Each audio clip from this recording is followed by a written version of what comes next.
네, 자, 토지 이동과 관련돼서 기본적인 토지 이동, 신규 등록, 등록 전환, 분할 합병. 자, 그 다음에 또 두 가지. 자, 지목 변경, 바다로 된 토지의 등록 말소 있죠. 자, 지목 변경부터 보죠. 자, 19번이죠. 지목 변경. 지목을 이제 바꾸어 등록하는 것을 말하는 거죠. 지목 변경도 신청 의무가 있죠. 60일 내에 신청을 해야 된다라는 것이죠. 그러면 지목 변경 신청 대상 토지에 대해서는요, 20번에 나와 있어요. 이제 대상 토지는 나와 있으니까 그건 조금 이따가. 그러니까 관계법령에 따른 토지의 형질 변경 등의 공사만 준공되더라도 그 사용 목적 추정의 원칙에 따라서 공사가 준공됐을 그러니까 뭐요? 나중에 그러니까 뭐 아파트 단지를 짓으려고 한다라고 해서 아파트 단지를 짓기 위해서 택지 조성 공사가 준공되면은 토지 공사만 준공되어도 거기에 그 목적에 따라서 지목을 변경하는 거죠. 그래서 지목 변경을 신청할 수가 있다. 3번 도시개발법에 따른 도시개발 사업의 원활한 추진을 위해서요. 그러니까 공사가 준공되면은 이제 지목을 변경하게 되는데 공사 준공되기 전이라고 하더라도요. 사업 수행을 원활하게 하기 위해서 그 토지들을 합병을 합니다. 합병을 하게 되면은 이제 한 필지가 됐고 지목을 하나만 설정해야 되는 거죠. 따라서 이때도 지목이 변경되게 되는 거죠.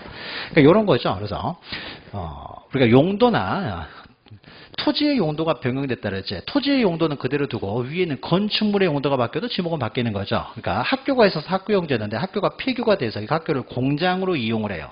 자, 그러면 이제 공장 용도로 바뀌는 거죠. 그래서 토지나 건축물의 용도가 바뀌었을 때 지목 변경할 수가 있는 거고요. 근데 여기에 어떤 토지에서 아파트가 들어서기 전이었습니까? 원래는 여기 토지가 그러니까 뭐 또 과수원. 이 5필지를 전부 다 밀어버리고 아파트를 지으려고 한다. 그러면 전부 다 밀어버리고 아파트를 지으면 당연히 대의로 지목이 바뀌게 될 것이고요. 근데 토지공사만 끝나뒀습니까? 더 이상 전도 아니고 과수원도 아닌 거죠. 그러면 이때 지목을 잡종주로 하는 것이 아니라 그 사용 목적에 따라서 나중에 어차피 아파트가 들어서면 대의가 될 테니까 지목을 대의로 바뀌는 거죠. 그래서 공사만 준공돼도 지목 변경 사유가 되고요. 근데 공사 수행을 원활하게 하기 위해서 어차피 이것은 다 아파트 단지니까 합병을 해야 될 토지들이죠. 어차피 합병을 해야 될 토지이기 때문에 공사가 준공되기 전에 먼저 합병부터 신청을 합니다. 전체를 하나로 합병을 신청을 해요. 그럼 이때 합병을 했으면 전체가 이제 한 필지가 되기 때문에 하나의 지목을 설정해야 되겠죠.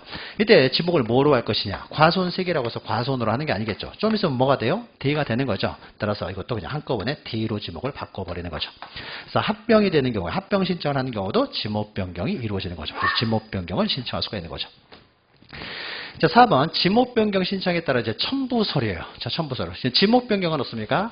지목 변경 마음대로 할 수 있는 게 아니죠. 공법상 규제가 굉장히 많잖아요. 그래서 뭐 허가 같은 걸 받아야 되는 거 많죠. 산지 전용 허가, 농지 전용 허가, 엄청나게 많은 공법상 규제가 있습니다. 그래서 규제를 받고 있을 경우에는 공법상 규제를 통과에 따른 허가서 등을 첨부해야 되는 거죠. 허가서 등을 첨부하는데 그 허가서를 지적소관청이 관리하고 있어요. 그럼 어떻습니까? 그 확인으로서 제출에 가름할 수 있는데 시도지사의 확인이 아니죠. 지적소관청이 관리하고 있으니까 지적소관청 확인으로 그 제출에 가름할 수 있다. 시험 문제가 이런 식으로 나와요. 우리 지적법은. 그래서 말을 조금 바꿔서 나오기 때문에 함정에 빠지면 안 되는 거죠. 꼼꼼하게 읽어가지고. 그래서 4번이 틀린 거죠. 자, 지목 변경은 측량은 할 필요는 없겠죠. 소재 지번 지목은. 그러나 조사는 하는 거죠. 정말로 지목이 바뀌었는지. 그 다음에 토지 이동 정리의 결의 절차라는 것은 결의서 작성을 하고 최종 확정서에 따라서 이제 정리를 하게 되는 거죠. 자, 지목 변경 신청 대상 토지 방금 했던 거죠. 토지의 용도가 바뀐 경우뿐만 아니라 토지는 그대로 둔 상태에서 건축물의 용도만 바뀌어도 그 건축물의 용도에 따라 지목이 변경이 된다는 거죠. 자, 그 다음에 방금 했더니요. 공사만 준공돼도 아직 아파트가 들어서기 전에 아파트 공사만 준공돼도 택지 조성 공사만 준공돼도 지목 변경 대상 토지가 되고요. 아직 공사 준공 전이라고 하더라도 준공 전에 합병을 신청하게 되면요. 이때도 지목 변경 대상 토지가 된다는 거죠. 그래서 지목 변경 대상 토지도요. 크게 보면은 4가지가 있는 거죠. 4가지. 4가지가 있으니까 지목 변경 대상 토지는 우리가 암기를 하셔야 된다고 했어요. 그러면 지목 변경 대상 토지가 4가지고 등록 전환 대상 토지가 4가지였어요. 그래서 등록 전환하고 지목 변경 대상 토지 4가지들을 따로 구별해가지고 보셔야 되는 거죠. 3번 보시면 산지관리법이나 건축법 등 관계법령에 따른 개발행위 허가를 받은 경우는 어떻습니까? 개발행위 허가를 받으면 이것은 등록 전환 대상 토지인 거죠. 전형적인 등록 전환 대상 토지예요. 이것을 한꺼번에 이렇게 내버리면 헷갈릴 수 있는 거죠. 굉장히 헷갈릴 수가 있기 때문에요. 등록 전환 대상 토지, 지목 변경 대상 토지는 좀 암기를 하시면 절대 헷갈리지 않겠죠. 그러니까 대상 토지와 관련돼서는요. 등록 전환하고 지목 변경 2가지만 외우면 되는 거죠. 나머지는 신규 등록은 너무 단순하고 분할 합병도 단순하고 바다로 된 토지 등록말로도 아무 문제가 없는 거죠. 너무 단순하잖아요. 그러니까 대상 토지는 등록 전환하고 분할, 등록 전환하고 지목 변경이죠. 이 두 가지는 대상 토지를 좀 기억하시면 되고 나머지는 외울 필요는 없죠. 너무나 당연하니까. 신규 등록은 그냥 처치로 등록하는 거. 분할은 두 필지로 이상으로 나눠 등록하는 거. 합병은 합해서 등록하는 거. 바다로 된 토지에 등록 말소 넣었으니까 바다가 되어 말소하는 거. 그러니까 대상 토지를 뭐 외우고 말고 할 것도 없어요. 근데 등록 전환과 지목 변경은 가질 수가 다양하기 때문에 좀 기억하셔야 됩니다. 자, 21번을 보면은요. 자, 지목 변경 대상 토지로 틀린 것은, 지목 변경에 대한 설명으로 틀린 것은요. 1번. 토지가 일시적으로 사용되는 경우는 지목 변경을 할 수가 없는 거죠. 그러니까 바로 1번이 틀린 거죠. 자, 2번 보시면요. 지목 변경도 굉장히 공법상 규제를 많이 받는다는 거죠. 그래서 보존산지, 전용 허가, 농지 전용 허가, 개발행위 허가, 이런 허가 등을 받아서 지목 변경을 할 수 있다. 이렇게 공법상 규제를 받고 있어요. 공법상 규제를 받고 있으면 어떻습니까? 공법상 규제를 통과했다는 서류를 반드시 첨부해 와야 되는 거죠. 그런데 어떤 토지가 지목 변경 관련돼서요. 어떠한 공법상 규제도 받지 않습니다. 어떠한 공법상 규제도 받고 있지 않다는 것은요. 마음대로 지목을 변경할 수 있다는 거죠. 마음대로 변경할 수 있기 때문에요. 증명한 서류를 안 가져도 상관없어요. 어차피 마음대로 변경할 수가 있으니까. 그래서 이때는 증명서류의 첨부를 생략할 수가 있어요. 자, 그 다음에 또 증명서류의 첨부를 생략하는 것이 이제 두 가지가 있는데 하나고 또 하나가요. 전답과손 상호간의 지목 변경이에요. 전답과손 합쳐서 보통 우리가 농지라고 하는 거죠. 그러면 농지 상호간에는요. 지목 변경이 자유롭습니다. 자유롭기 때문에 이런 경우에도 용도 변경됐음을 증명하는 서류의 첨부를 생략할 수가 있어요. 그러니까 첨부 생략하는 거 두 가지 기억하시면 됩니다. 그 다음에 4번 보시면요. 지목 변경은 지적 진행을 할 필요가 없고요. 네, 5번은 그냥 참고로만 기억하세요. 정당하게 내가 지목 변경 신청을 합니다. 정당하게 지목 변경 신청하는데 지적소관청이 아무런 이유도 없이요. 거부, 반려처분을 한다는 거예요. 그러면 이런 경우는 행정법원에 행정소송을 제기할 수 있어요. 이럴 때 제기하는 행정소송을 항고소송이라고 합니다. 특별한 의미가 있는 건 아니고요. 정상적으로 신청하는데 이제 거부하면은 이제 행정소송을 제기할 수 있다는 거죠. 그러니까 지목은 과세하고도 연결이 되잖아요. 그래서 내가 세금이 덜 나가는 걸로 자유롭게 지목을 변경할 수 있어가지고 변경 신청을 했는데 아무 이유 없이 거부를 하는 거죠. 그러면 세금을 많이 내게 되잖아요. 당연히 소송을 제기할 수 있어야 되겠죠. 참고로만 기억하시면 되고요, 이거는. 자, 그 다음에 이제 바다로 된 토지의 등록말소네요. 바다로 된 토지의 등록말소. 자, 바다로 되었을 때 이제 등록말소 절차와 관련돼서 이제 옳은 것은요. 각 토지 이동에 있어서는요, 그 토지 이동의 특색들을 좀 기억하셔야 되는 거죠. 그 특색들. 자, 그래서 바다로 된 토지의 등록말소의 특색들이 있는 거죠. 자, 바다로 된 토지 등록말소는요, 원칙적으로 토지 소재의 신청에서 이루어지죠. 그러면 신청이 없다고 해서 말소를 못하는 것이 아니라 신청이 없다고 하더라도 직권으로 말소할 수도 있는 거죠. 그러면 다만 신청 의무가 있다는 90일이라는 거죠. 그러면 국토교통부 장관이 신청이 있어야 되느냐? 아니죠. 토지 소유자의 신청이죠. 토지 소유자가 신청하는 것이고 신청이 있어야만 할 수 있느냐? 아니죠. 직권으로도 가능하죠. 신청이 없다고 하더라도 직권으로 가능해요. 그러니까 공유수명관리청의 신청이 아니죠. 결국 어떻습니까? 토지 소유자의 신청. 90일 이내에 신청을 해야 되는데 신청을 하지 않으면 지적소관청이 직권으로도 말소할 수가 있는 것이죠. 다 틀린 거죠. 그 다음에 4번 지적공부의 등록상을 말소를 했습니다. 말소를 했으면요. 말소 정리를 했으면 그 정리 결과로습니까 토지 소유자 등에게 통지를 하게 되는데 토지 소유자에게만 통지하는 게 아니죠. 바다가 되면 이제 관리청이 바뀌잖아요. 바다는 공유수명관리청에서 관리를 해요. 토지는 지적소관청, 바다는 공유수명관리청. 그래서 공유수명관리청에도 통지를 해야 되는 거죠. 토지 소유자 및 공유수명관리청에도 통지를 하는 거죠. 자, 토지 소유자가 정해진 기한 내에 등록말소 신청을 하지 않았어요. 정해진 기한이라는 것은 90일이죠. 90일 안에 등록말소 신청을 하지 않았습니까? 직권으로 말소해야 된다는 거죠. 직권으로 말소한다. 맞죠? 자, 바다로 된 토지의 등록말소에 이제 틀린 것이죠. 틀린 거. 자, 지적공부에 등록된 토지가 지형의 변화 등으로 바다가 되었어요. 자, 그러면 우리가 바다가 된 경우를 포락되었다고 하는 거죠. 민법에서.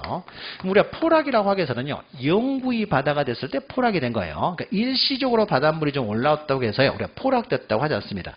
포락된 건 아니기 때문에 토지가 멸실된 건 아니에요. 그러니까 지적공부를 말소해서는 안 되는 거죠. 그래서 영구히 바다가 됐어야 돼요. 다시 말해서 원래 그 지목으로 회복될 수도 없고요. 다른 지목의 토지로 될 가능성도 없어요. 뭐요? 영구히 바다가 됐다는 거죠.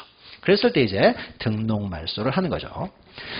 자, 이번 지적소관청은 등록말소 사유가 이렇게 발생을 하게 되면요. 일반적인 토지이동은요, 뭐 분할을 한다, 합병을 한다, 등록전을 한다. 그러면 토지 소유자가 바로 처음부터 신청을 합니다. 근데 영구히 바다가 되느냐 안 되느냐를요, 토지 소유자가 판단하기 어렵잖아요. 그러니까 바다가 되느냐 안 되느냐를 누가 판단하느냐? 지적소관청이 공적으로 먼저 판단을 해요.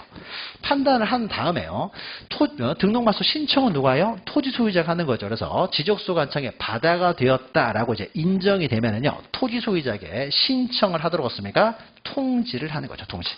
그래서 일반적으로는 토지 소유자가 바로 토지이동을 신청하지만 바다로 된 토지의 등록말소는 지적소관청이 먼저 판단을 하고 토지 소유자에게 신청하도록 통지부터 시작을 한다는 거죠. 그럼 통지를 받으면 어떻습니까? 이제 신청 의무가 발생하는 거죠. 아직 통지를 하기 전까지는 아직 신청 의무가 발생한 게 아니죠. 아직 바다가 아직 안 됐으니까요. 그래서 90일, 그러니까 통지를 받으셨습니까? 나머지는 다 60일이지만 바다로 된 토지의 등록말소만 90일이죠. 그래서 90일 이내에 등록말소 신청을 하고 90일 안에도 신청하지 않으면 그때는 이제 직권으로 말소해야 된다는 거죠.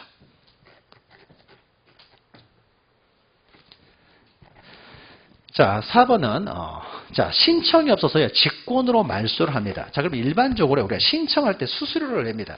그러면 신청할 때 수수료를 내야 되는데요, 신청해야 될 사람이 신청을 하지 않아가지고 지적권과 직권으로 정리를 해요. 그럼 직권으로 정리할 때는 당연히 신청할 때 냈어야 될 수수료를 강제로 당연히 징수를 해야 되겠죠.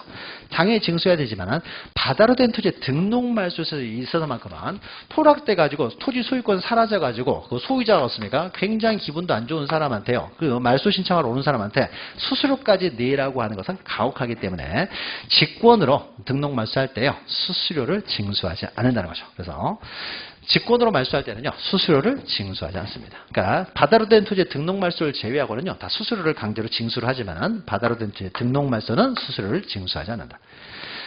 4번이 틀린 거죠. 그 다음에 5번은 앞에서 했죠. 말소하거나 회복 등록을 했을 때는 그 정지 결과를 토지 소유자에게만 하는 것이 아니라 해당 공유수명관리청에도 통지를 한다라는 거죠. 자, 24번은요, 24번. 자, 옳은 것이죠. 옳은 거.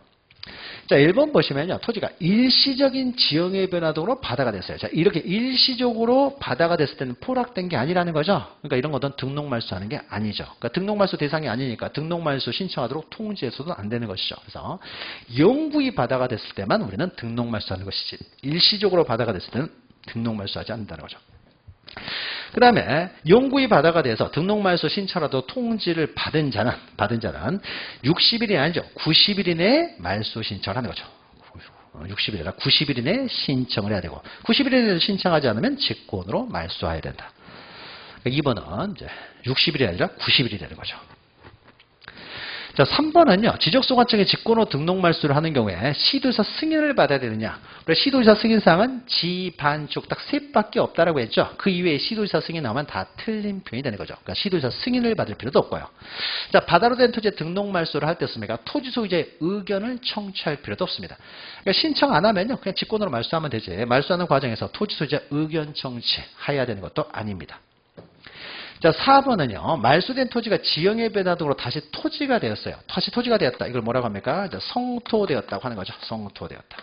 그러니까 포락되었다가 다시 성토가 돼요. 그럼 다시 토지가 된 거죠. 그럼 다시 토지가 되면 어떻습니까? 이때는 회복 등록을 할 수가 있는 거죠. 회복 등록을. 물론 성토되었을 때 회복 등록할 때요, 과거의 소유권이 부활하는 게 아니죠. 바다는 개인이 소유할 수가 없기 때문에 국가가, 포락되는 순간요, 이 토지는 이제 국가가 소유하게 되겠죠. 그럼 국가가 소유하는 토지를요, 성토되었다고 해서 국가가 소유하는 그 바다가 성토됐다고 해서 이 과거의 소유권이 부활하는 게 아니죠. 여전히 성토된 토지도 국가가 소유하게 되는 거죠. 자, 그래서 회복 등록은 어떻습니까? 국가가 자기가 소유하는 토지를 자기 이름으로 회복하는 거죠. 그러니까 신청이라는 개념이 없죠. 자기가 소유하는 토지를 자기 이름으로 자기가 등록하기 때문에요, 그냥 직권으로 그냥 시간 날 때 아무 때나 회복 등록을 할 수가 있는 거예요. 근데 회복 등록을 할 때는요, 측량도 해야 되겠죠. 얼마만큼 회복되는지 측량할 것이고, 또 등록말소 당시 이제 지적 공부들, 관계 자료에 따라서 이제 회복 등록을 할 수가 있다. 그럼 회복 등록은요, 신청이 없어요. 그냥 지적소관청이요. 여기서 지적소관청은 국가의 하부 행정기관이죠. 그러니까 국가가 자기가 소유하는 토지 자기 이름으로 회복 등록하는 것이니까요, 뭐 신청이라는 개념은 없고 지적소관청이 다 직권으로 합니다. 그러니까 회복 등록에서 신청이라는 말 나오면 다 틀린 말이 되겠죠. 그래서 바다로 된 토지의 등록 말소가 나오면 이게 신청하는 거냐. 그러니까 말소 신청을 하는 것이냐, 회복 등록을 신청하는 것이냐를 먼저 회복 등록의 문제냐, 말소의 문제를 먼저 판단해야 되겠죠. 말소는 신청이지만 회복 등록은 신청이라는 말이 나오면 안 되는 거죠. 자, 5번은 지적소관청은 바다로 된 토지 등록 말소에요. 토지의 표시에 변경 등기가 필요해요. 자, 변경 등기가 필요하겠죠. 변경 등기. 등록 말소죠. 말소에서 변경 등기가 필요하겠죠. 일부가 만약에 바다가 되면 무슨 등기를 해요? 부동산 표시 변경 등기를 해야 되겠죠. 면적이 줄어들었으니까 부동산 표시 변경 등기를 촉탁을 해야 될 것이고, 전부가 바다가 되면 어떻게 돼요? 이럴 때는 멸실 등기를 해야 되는 거죠. 그러니까 멸실 등기를 촉탁을 해야 되겠죠. 당연했습니까? 촉탁을 해야 되겠죠. 자, 4번은 맞는 거고 5번 없습니까? 이때는 부동산 표시 변경 등기나 멸실 등기를 촉탁을 해야 되겠죠. 그러니까 다 촉탁을 한다고 했어요. 신규 등록만 촉탁하지 않았죠. 그러니까 바다로 된 토지 등록 말소도 없습니까? 당연히 부동산 표시 변경 등기나 멸실 등기를 촉탁을 해야 되는 거죠. 자, 25번 보시면요. 25번부터는 이제 축척 변경이네요. 축척 변경. 그러니까 바다로 된 토지 등록 말소도 나올 수 있는 건 다 이제 문제화 돼 있고, 축척 변경은요, 이제 매년 시험 문제가 출제가 됩니다. 그래서 축척 변경은요, 우리의 축척 변경 앞까지 6개의 토지 이동, 기본적인 6개의 토지 이동은요, 이 6개 중에서요, 한 문제가 나와요. 안 나올 때도 있어요. 한 문제 정도 나오기 때문에요. 우리가 이제 문제집 안에는요, 다 생각할 수 있도록 여러 가지가 들어가 있지만은, 크게 보셔야 돼요. 크게. 그러니까 너무 지역적으로 들어가지는 않으셔도 되지만, 축척 변경은요, 매년 출제가 되다 보니까 안 나온 게 없어요. 그러니까 이건 굉장히 지역적으로 들어가야 돼요. 지역적으로. 그러니까, 안 나온 것도 낼 수가 있으니까요. 그래서 굉장히 지역적으로 들어가서 공부를 이제 섬세하게 공부를 하셔야 되는 거죠. 자, 25번 이제 축척 변경이죠. 자, 축척 변경 가장 우리가 일반적인 축척 변경은요, 축척 변경 위원회 의결과 시도의사 승인을 거쳐서 이루어지는 축척 변경을 말합니다. 그러니까 평택시 전체를 축척 변경을 한다. 그러니까 평택시 전체로습니까 다시 다 측량을 하겠다는 거죠. 그럼 보통 기본적으로요 몇십 년이 걸리는 거죠. 그러니까 그런 거예요. 그러니까 몇십 년 동안으로습니까 다시 그 도시 자체를 전부 다 측량해서 다시 도면 다 만들겠다는 거예요. 그러면 이거는 기본적으로 뭐 10년 이상 걸리게 되겠죠. 그러니까 엄청난 사업이고, 그러니까 돈도 많이 들고 하다 보니까 돈도 많이 들고 시간도 오래 걸리기 때문에 정말 축척 변경할 필요가 있는지 없는지에 대해서 전문가 집단인 위원회 의결도 먼저 거치고요. 이건 지적소관청에 있습니다. 축척 변경위원회는. 그래서 지적소관청에 있는 위원회 의결도 거쳐야 되고, 이것만으로 충분한 것이 아니라 상급기관인 시도지사 승인까지 받아서 할 수 있다는 거죠. 이게 가장 일반적인 축척 변경을 말하는 거죠. 그러니까 돈도 많이 들고 시간도 오래 걸리기 때문에 절차가 굉장히 복잡한 거죠. 거기서 더 이제 힘들게 하는 거, 복잡하게 하는 건 없습니까? 다시 축척 변경을 해서 측량을 다시 다 해봤더니 어떤 사람의 토지는 늘어나지만 어떤 사람의 토지는 줄어들 수도 있는 거죠, 면적이. 그러니까 토지 소유자들이 이해관계도 엉켜 있다는 거죠. 그것 때문에 더 복잡해지는 거죠. 그래서 축척 변경에 있어서만큼은 어떻습니까? 측량하고 끝나는 것이 아니라 그 면적의 증감에 따른 청산도 해야 되는 거죠. 청산도 해야 되니까 더 복잡해지는 거죠. 자, 지적소관청은 하나의 지본부여지에 서로 다른 축척의 지적도가 있는 경우에요. 이제 우리가 축척 변경은 신청에서도 가능하고요, 직권에서도 가능합니다. 그러니까 토지 소유자가 신청해서 축척 변경 좀 합시다라고 할 수 있고, 지적소관청에서요 필요하다고 생각하면 직권으로도 할 수가 있습니다. 범위를 정해서. 근데 범위를 정해서 일정 부분만요 축척 변경을 할 수 있지만 보통은 시군구 단위로 하는 게 일반적이에요. 그러니까 평택시 같은 경우는 어떻습니까? 평택시가 이렇게 쓰면요. 거기는 구는 없어요. 그러니까 평택시가 이제 신작이 지적소관청이 되겠죠. 평택시, 오산시, 안산시 이런 데는 구는 없잖아요. 그러면 거기 동은 여러 개가 있죠. 동은 여러 개가 있으면요. 한 동만 없습니까? 축척 변경을 하게 되면 인접하는 동하고요. 또 접합이 안 될 거 아니에요. 그러니까 어떻습니까? 하는 김에 다 하겠죠. 그러니까는 거의 시군구 단위로 하게 됩니다. 그러니까는 엄청난 사업이 되는 거죠. 신청에서도 가능하고 이제 직권으로도 가능합니다. 자, 2번 축척 변경을 신청하는 토지 소유자요. 신청을 하려고 합니다. 신청은요, 그러니까 축척 변경을 하기 위해서는 요건이 있죠. 3가지 요건이요. 토지 소유자들의 이해관계도 엉켜있기 때문에 그렇습니까? 토지 소유자 3분의 2 이상의 동의가 있어야 되는 거죠. 3분의 2 이상의. 3분의 이상의 동의를 거치고, 동의 거쳤다고 사는 게 아니죠. 그 다음에 축척 변경의 의결을 거치고, 이것만으로 충분한 거 아니죠. 시도지사 승인. 그래서 3가지가 모두 갖췄을 때, 3가지의 요건을 모두 충족됐을 때 축척 변경을 하게 되는 거죠. 따라서 신청을 할 때는요, 토지 소유자 3분의 2 이상의 동의서를 들고 와서 신청을 하고요. 직권을 할 때도요, 토지 소유자 3분의 2 이상의 동의를 받아서 직권을 하는 거예요. 토지 소유자 3분의 2 이상의 동의가 있어야 됩니다. 그래서 축척 변경을 하는 거죠. 토지 소유자들의 이해관계도 얽혀 있다 보니까. 자, 3번 지적소관청은 시도지사로부터요 축척 변경 승인을 받았어요. 승인까지 떨어지면 이제 축척 변경 시행하는 거죠. 그럼 지체 없이요 이제 공고를 합니다. 그러니까 평택시 전체에 대해서 축척 변경을 하는 거기 때문에 일일이 한 명 한 명씩 통지할 수가 없겠죠. 그러니까 게시판에다 공고를 한다는 거죠. 평택시에. 그래서 공고를 하는데 공고 넣습니까? 20일 이상 공고하는 거죠. 그러니까 승인이 떨어지게 되면 이제 축척 변경 하게 됐습니다라고 해서 20일 이상 공고를 하는 거죠. 공고가 떨어지면 이제였습니까? 여기 사는 사람들이었습니까? 이제 축척 변경 한다는 걸 알았죠. 그러면 축척 변경을 하기 위해서 다시 측량을 해야 될 거 아니에요. 측량할 수 있도록 습니까? 소유자나 점유자가 집집마다 다 나와가지고요. 지상 경계점에 경계점 표지들을 설치하는 거죠. 경계점 표지를 이제 30일 이내에 설치하게 되면은 그 경계점 표지 보면서 습니까? 하나씩 측량하게 되겠죠. 이런 식으로 진행이 되는 거죠. 자, 그래서 4번 보시면 지적소관청은 축척 변경 시행지역이에요. 시행지역에 다시 다 측량을 하는 거죠. 측량을 하면서 그럼 경계를 새로 정할 거 아니에요. 다시 다 측량을 하니까 경계를 정하고요. 그러면 경계를 정하면서요. 다시 다 측량을 하는 김에 좌표값도 구합니다. 자, 다시 이제 측량하는 김에 좌표값도 구해요. 정확하게 다시 측량하겠다는 거죠. 그래서 좌표값도 구한 다음에 그 좌표를 가지고요. 면적도 다시 측정하는 거죠. 더 나아가서 실제 토지 이용되고 있는 지목하고 지적공부에 등록된 지목이 틀린 경우도 생길 수 있을 거 아니에요. 그래서 측량을 하는 김에요. 지목들까지 다 조사를 해요. 정확하게 일치되고 있는지. 그래서 지목들까지 다 조사해서 결정을 해요. 거기다가 축척 변경을 하다 보면 어떻습니까? 원래 여기가 1200분의 1 도면이었어요. 근데 축척 변경 사업 시행적은요. 다 500분의 1로 한다고 했죠. 다시 도면을 만들면 다 500분의 1이에요. 500분의 1로 하면서요. 좌표값까지 구합니다. 그러면 1200분의 1을 500분의 1을 하기 때문에 어떻습니까? 엄청나게 도면이 커지게 되겠죠. 그러면 평택시가 원래요. 전시해가지고 한 10장의 도면으로 했으면 어떻습니까? 여기는 2배 이상으로 커졌잖아요. 그러면 10장으로 됐으면 어떻습니까? 평택시 도면들이 이제 어떻게 되겠어요? 40장이 넘어가게 되겠죠.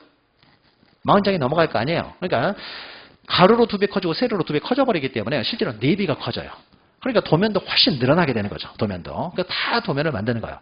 그러면 도면이 늘어났기 때문에요. 같은 도면 안에 인접하는 지번들이 함께 있도록 하기 위해서 지번도 새로 부여합니다. 그 도면 단위로 해서 다시 지번도 부여해요. 그러니까 평택시에 대해서 다시 지번을 다 부여한다는 거예요. 그러면 이때 지번을 부여하는 방법이 없습니까? 지적 확정 측량 실시 지역에서 지번 부여 방법. 다시 1번지부터 시작하는 거예요. 보기 좋게. 그렇죠? 그래서 지번도 새롭게 다 부여하는 거죠. 근데 축척 변경한다고 해서요. 동이름까지 바뀔 필요는 없겠죠. 그러니까 소재를 제외하고는 다 새로이 정하게 됩니다. 그러니까 어마어마한 사업인 거죠. 자, 그 다음에 5번 보시면은 축척 변경에 따른 청산금의 납부 또는 지급이 끝났어요. 자, 축척이 다 끝나면 이거죠. 축척 변경이 끝나게 되면 이걸 다 정해요. 토지 표시를 정한 다음에 거기서 끝나는 게 아니라고 했죠. 나머지 이제 다음으로 청산 절차를 거치는 거죠. 청산 절차를 거쳐야 이제 모든 절차가 끝나는 거죠. 그래서 토지 표시를 정하는 절차를 끝내면 그 다음에는 이제 청산 절차를 거치는 거죠. 그래서 청산금의 납부 또는 지급이 모두 완료가 돼요. 완료가 되었습니까? 청산 절차가 끝나게 되는 거죠. 그러면 어떻습니까? 그때 이제 확정 공고를 하는 거죠. 청산 절차가 모두 끝나면은 확정 공고를 하게 되고 그 공고된 내용에 따랐습니까? 지적 공부에 등록을 하게 되는 거죠. 그 다음에 등록을 했으면 거기서 끝나는 게 아닌 거죠. 축척 변경을 하게 되면 뭐가 바뀌어요? 지번, 지목, 면적이 다 바뀌게 되잖아요. 그 다음 절차는 뭐가 있어요? 등기 촉탁도 해야 되겠죠. 등기도 바꿔야 될 거 아니에요. 그러니까 축척 변경을 하게 되면 당연히 등기 촉탁 사항이 되는 거죠. 촉탁을 통해서 등기부터 다 바꿔야 되니까요.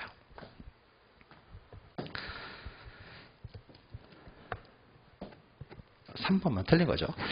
자, 그 다음에 26번 보시면요.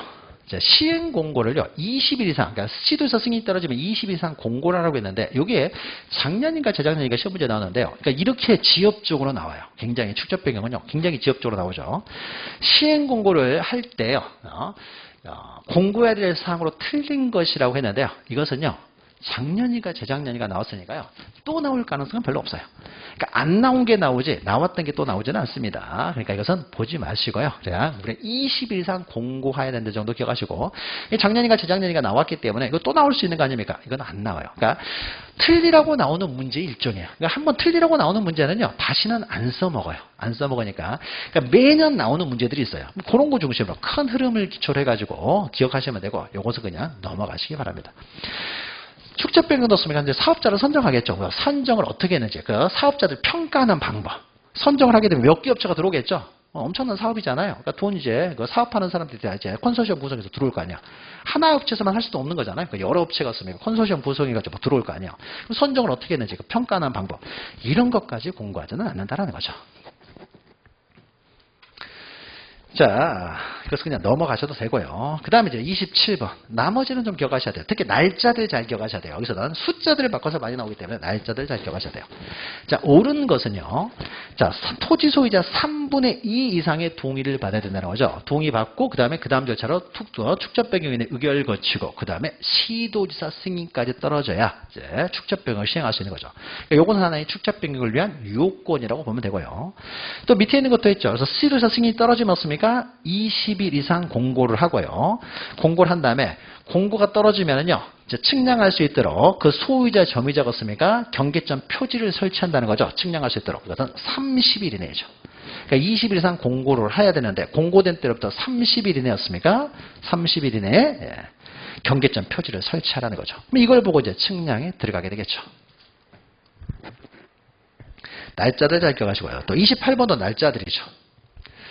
이것은 청산과 관련된 내용이죠. 그래서 토지의 표시에 관해서 측량이 모두 끝났어요. 그러면 끝나면 거기서 끝나는 것이 아니라 청산 절차를 거치는 거죠. 그래서 지적소관청은요, 면적이 늘어난 사람한테는요, 이득을 받았기 때문에 그 청산금을 납부하라고 하고요. 면적이 줄어든 사람은 손해를 받죠. 그 사람한테 청산금을 수령해 가라라고 통지를 하는 거죠. 그럼 우리가 뒤에서 하겠지만요. 자, 지적소관청에서는요, 납부고지나 수령통지는 먼저 청산금을 공고를 합니다. 공고를 한 다음에 20일 이내에 이제 납부고지나 수령통지를 하게 되는 거죠. 그러면 납부고지를 받은 사람은 언제까지 내야 되느냐? 이제 6개월 이내에 내야 돼요. 밑에 있네요. 6개월 이내에 내고요. 수령통지를 한 사람한테도 6개월 이내에 지급을 합니다. 다만 수령통지를 받은 사람이나 납부고지를 받은 사람이 여기에 대해 이의가 있어요. 청산금이 너무 적다, 너무 많다 그러면 이의 신청을 할 수가 있죠. 이의 신청은 1개월이죠. 1개월. 그 다음에 이의 신청이 없으면 없습니까? 이의 신청이 없으면요. 그 사람은 납부고지를 받은 사람 없습니까? 6개월 이내에 납부해야 되고. 그러니까 이의 신청할 게 아니라면 6개월 이내에 납부하고. 이의 신청을 할 거면은 1개월 이내에 이의 신청을 하라는 것이죠. 날짜들이 중요하다고 했어요. 자, 그 다음에 이제 29번을 보죠. 29번을. 자, 축척 변경에 있어서도 면적이 이제 오차 문제가 발생합니다. 그래서 면적을 기존에 이제 축척 변경을 했으면요. 축척 변경을 했으면 축척 변경 전에 그 면적이 있었을 거 아니에요. 축척 변경 사업을 하기 전에. 근데 축척 변경을 했더니요. 이제 축척 변경을 했더니 새로운 이제 면적이 나왔을 거 아니에요. 근데 면적과 면적 사이에요. 오차가 있다는 거죠. 불일치한다는 거죠. 그럼 오차에 대해서 뭘 해야 돼요? 청산을 해야 된다는 거죠. 청산을. 근데 아주 작은 오차예요. 아주 작은 오차까지 일일이 다 청산하려고 하면 청산하는 데만 해도 10년이 걸릴 수도 있는 거잖아요. 평택시가 얼마나 땅이 많은데 그 자그마한 차이까지 다 청산을 하려고 하면 시간이 너무 오래 걸리겠죠. 자, 그래서 오차가 있는데 오차가요. 허용 범위 이내예요. 아주 작아요. 작으면은 굳이 작은 경우는 이런 것까지 이제 청산할 필요가 있겠느냐? 이런 건 청산하지 말라는 거죠. 말자. 그럼 청산을 안 하기 위해서는 어떻게 돼요? 면적의 증감을 없애버려요. 없애버린다는 것은요. 축척 변경 전의 면적을 그대로 등록을 해버리겠다는 거예요. 축척 변경 전의 면적을 그대로 등록을 해버리기 때문에 없습니까? 전후의 면적의 차이가 없어져 버리겠죠? 없어져 버리니까 청산할 필요가 없는 거죠.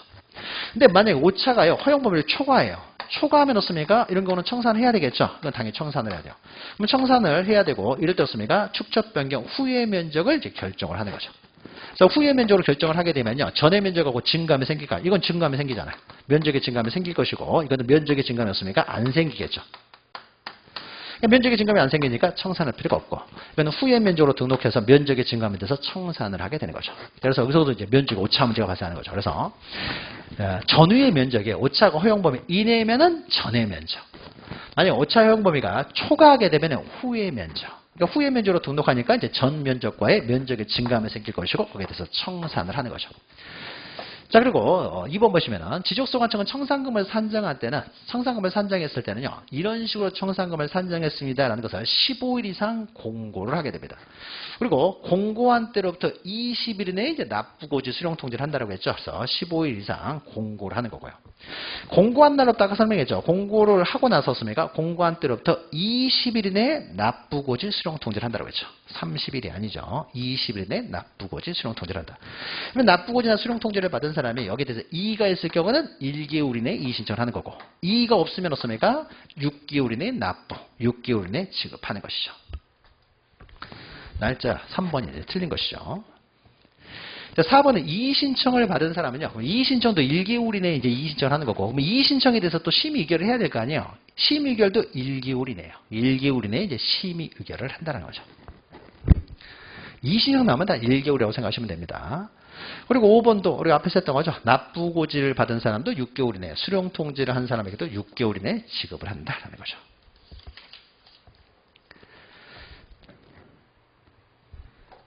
자, 그리고 이제 30번은요. 30번은 이제 축적 변경 절차는 일반적으로 토지 소유자 3분의 2 이상이 동의, 그다음 축적 변경인의 의결, 시도의사 승인을 받아서 하는 게 일반적이지만 축적 변경 중에서는요. 이렇게 축적 변경인의 의결이나 시도의사 승인이 없이 이루어지는 경우도 이제 단 두 가지 있어요.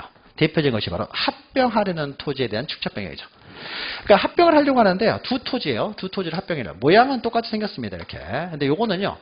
600분의 1 축척으로 등록돼 있고요. 이렇게 등록돼 있고 요거는요. 1200분의 1로 등록돼 있어요. 그러니까 어떻습니까? 더 작게 이렇게 등록돼 있죠. 자, 축척이 다르니까 이거는 합병을 못 하겠죠. 소유자가 동일해요. 합병을 하려고 하는데 였습니까? 축척이 다르니까 합병을 못해요. 그러면은 용원이 합병을 못하는 게 아니죠. 축척을 동일하게 만들면 되잖아요. 근데 축척은요. 항상 작은 축척을 큰 축척으로 변경하지 큰 축척을 작은 축척으로 변경하지는 않습니다. 그러면 작은 축척으로 씁니까? 1200분의 1로 씁니까? 600분의 1로 축척을 변경하면 되겠죠. 600분의 1로 변경하기 때문에 씁니까? 가로로 2배, 세로로 2배 커져가지고요. 이렇게 커지게 되겠죠. 이제는 축척 변경을 해야 축척 변경을 통해서 이제 동일하게 됐잖아요. 축척이. 그러니까 이제는 합병을 해도 상관이 없겠죠. 이렇게. 자, 그럼 이때 한 필지 이렇게 합병을 위해서 축척 변경하는 데였습니까? 무슨 시도의사 승인 같은 거 필요 없겠죠. 그래서 합병을 위한 축척 변경 이런 거는 축척 변경의 위원회의 의결, 시도의사 승인 없다는 거죠. 우리가 축척 변경의 의결이나 시도의사 승인이 필요한 게 뭐예요? 평택시 전체 이 수만 필지를 합병을 그 측량을 다시 하려고 한다는 거죠. 이럴 때 이게 필요한 것이지 한 필지 축척 변경하는데 무슨 시도의사 승인 같은 건 필요 없겠죠. 자, 그 다음에 2번 보시면 지적소관청은요, 축척 변경 시행기간 중에는요, 시행기간 동안에는 정확히 지금 다시 였습니까? 좌표까지 정하는 측량을 하고 있잖아요. 그러니까 시행기간 동안에는요, 따로 씁니까? 측량하지 말라는 거예요. 축척 변경 다 끝나서 확정 공고가 되기까지는 따로 측량하지 말고 다 정지하도록 합니다. 정확하게 다시 도면 만들고 좌표까지 구한 다음에 그걸 가지고 측량을 하라는 거죠. 그래서 원칙적으로 확정 공고까지는 측량을 다 정지하라고 합니다.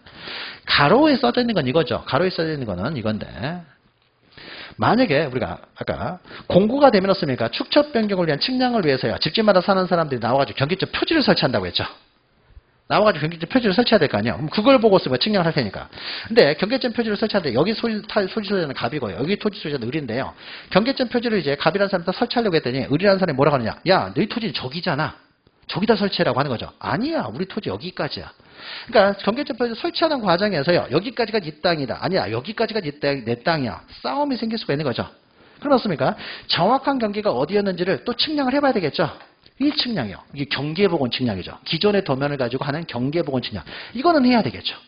그러니까 경계점 표지를 설치하기 위한 경계복원 측량은 당연히 해야 되겠죠. 필요하면. 그러니까 요걸 제외하고 나머지 측량들은 다 정지하라는 것이죠. 자, 3번은 지적소관청은 축척 변경한 측량을 완료하였을 때는 완료하게 되면은 시행공고일 현재 지적공부의 면적과 측량 후의 면적을 비교해서요. 비교하는 거죠. 비교를 합니다. 그래서 그 비교해가지고요. 오차 허용 범위 이내면요. 축척 변경 전의 면적을 그대로 등록해버리니까 청산할 필요가 없어요. 증감도 없고요. 근데 만약 오차 허용 범위를 초과하게 되면 어떻습니까? 청산을 해야 되기 때문에 면적이 증감이 생겼으니까 청산을 하게 되겠죠. 그러면은 어떤 토지에 얼마만큼 면적의 증감이 있었는지를 정리를 해놓겠죠. 이걸 정리해놓은 장부를 만듭니다. 그리고 그 장부 보고서 청산을 하는 거예요. 그 장부를 우리는 지번별 조서라고 해요. 지번별 조서. 그래서 면적의 증감을 기록해 놓은 장부를 지번별 조서라고 하고 이 지번별 조서를 보면서 이제 청산을 하게 되겠죠.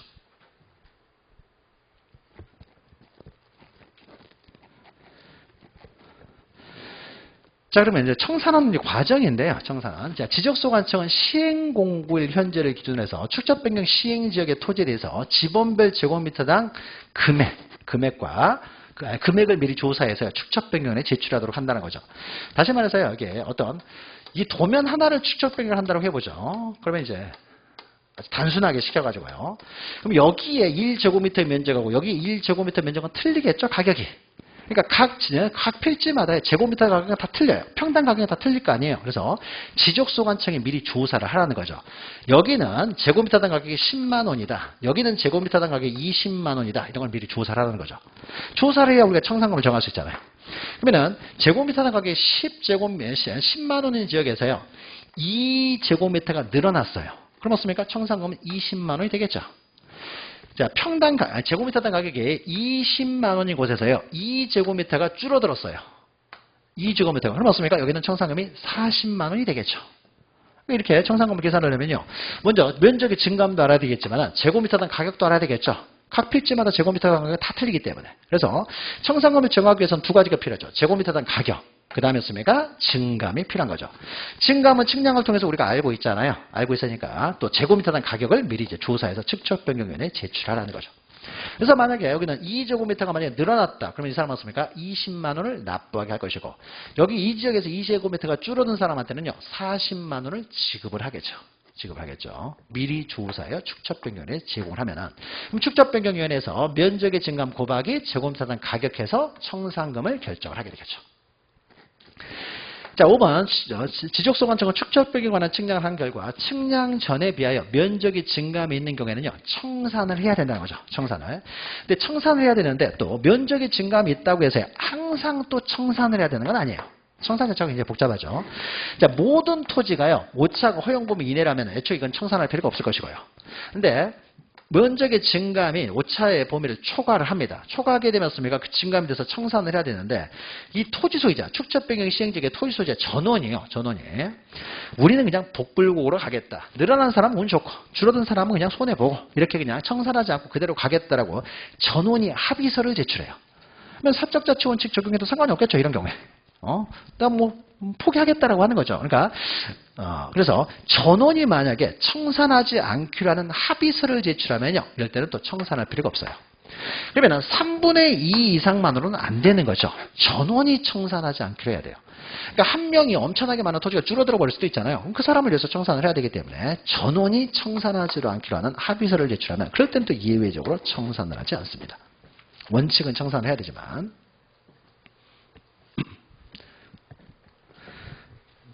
축적변경 굉장히 깊이 봐야 돼요. 뭐가 나올지 모르니까. 그 다음에 31번은요. 이제 또 틀린 것이죠. 자, 우리가 아까 축적변경위원회 의결이나 시도사 승인이 필요 없는 축적변경은요. 합병을 위한 축적변경. 요거 시도사 승인 같은 거 필요 없다고 했죠. 또 하나 필요 없는 것이요. 도시개발사업 시행자. 도시개발사업을 하게 되면 어떻습니까? 그 지역에 다 축적이 바뀌어야 되겠죠. 다시 도면 만들 거 아니야, 도시개발사업. 그러면 당연히 축적변경도 이루어집니다. 당연히 수반되게 되는 거죠. 근데 다시 축적변경을 해야 되는데요. 그 지역에서요, 사업시행지역에서 제외된 토지예요. 그러니까 처음에는 여기까지 하기로 했는데요. 그럼 여기를 다 이제 축적변경을 해야 될 텐데요. 일부가 제외가 됐어요. 그럼 이건 축적변경 할 필요가 없죠. 제외됐으니까 이것은 없습니까? 도시개발 사업 시행지역에서 제외됐으니까 축적변경 할 필요가 없잖아요. 할 필요가 없는데 여기까지 하는 김에 할 수도 있는 거예요. 할 수도. 하는 김에 여기도 해버리자라는 거죠. 그럼 이거는 할 수도 있고 안 할 수도 있었던 것이죠. 할 수도 있고 안 할 수도 되는 것을요. 그냥 하는 김에 해버리자라고 할 때는요. 이런 것까지 시도사 승인은 필요 없다는 거죠. 여기는 소규모 필지잖아요. 일부 제외된 필지를 하는 것이니까요. 따라서 이런 경우는 시도사 승인 필요 없다. 그러니까 합병을 위한 축적 변경, 그 다음에 제외된 토지 이렇게 기억하시면 되죠. 그럼 이 토지의 공통점들은 뭐예요? 몇 필지 안 된다는 거예요. 뭐 이런 몇 필지 안 되는 거 축적 변경하는데 무슨 시도사 승인 같은 거 필요 없다라는 거죠. 그다음 2번 축적 변경인의 의결 매 시도사 승인 없이 축적을 변경할 때요. 그러니까 합병을 위한 축적 변경 이런 거죠. 자, 이런 거는요. 그냥 면적만 새로 정합니다. 일반적인 축적 변경은 어떻습니까? 소재를 제하고 지목, 면적, 경계, 좌표, 지번 다 새로 정하죠. 이거는 그냥 면적만 새로 정하면 돼요. 이거 좌표값 구할 필요 없잖아요. 그냥 합병을 위해서 그냥 축적 변경을 할 뿐이잖아요. 면적을 구했으니까 합병했을 때 면적을 구할 거 아니야. 이런 거는 면적만 새로 정하면 된다. 그러니까 합병을 위한 축적 변경. 또 제외된 토지의 축적 변경은 면적만 구해가지고 그냥 등록하면 되지 나머지까지 정할 필요는 없다는 거죠. 자, 그 다음에 3번은 청산금을 어떻게 한다고 해서 아까 설명드렸죠. 지번별 제곱미터당 가격에다가 증감 면적을 곱해가지고 산정을 한다는 거죠. 앞에 하나만 더 보죠. 아까 우리 제곱미터당 가격을 정할 때요. 그럼 제곱미터당 가격이 중요하죠. 제곱미터당 가격에다가 면적을 그 증감을 곱해가지고 청산금을 이제 정하게 되는데 이 제곱미터당 가격이요. 어제 다르고 오늘 다를 거 아니에요. 내일 또 다를 수 있는 거죠. 시가는 항상 변동이 되니까. 자, 그러면 축적 변경을요. 10년 동안 이루어진다고 해보죠. 축적 변경 10년. 기본적으로 10년은 하겠죠. 평택 전체를 다시 다 안산시 전체를 다시 다 측량을 한다라. 10년은 걸릴 거 아니에요. 그렇죠? 준비하는 과정까지 하면 10년도 이상 걸리겠죠. 그러면 그 과정에서 씁니까? 10년도 넘어가다 보니까 뭐요? 가격이 계속 변동을 하게 되겠죠. 그럼 어느 지점의 가격을 기준으로 할 것인가 중요하겠죠. 점점 가격은 올라갈 거 아니에요. 그럼 어느 지점의 가격을 기준으로 할 것이냐? 기준되는 가격이죠. 그 시점이 어디냐? 시행 공고이래요.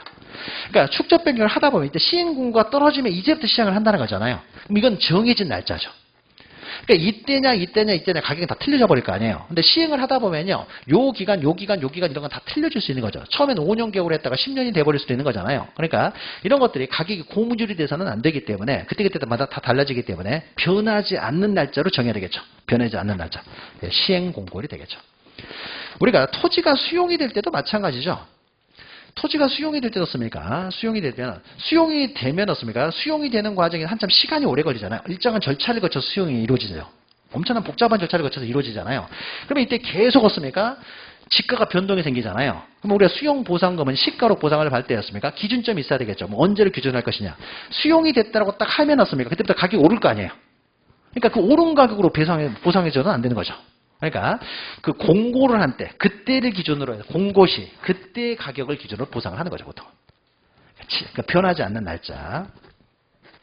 그래서 시행 공고일을 기준으로 한다. 그래서 청산금 산정이랄지 모든 것들은 다 시행 공고일을 기준으로 합니다. 그러니까 이때를 기준으로 해가지고 한다라는 거죠.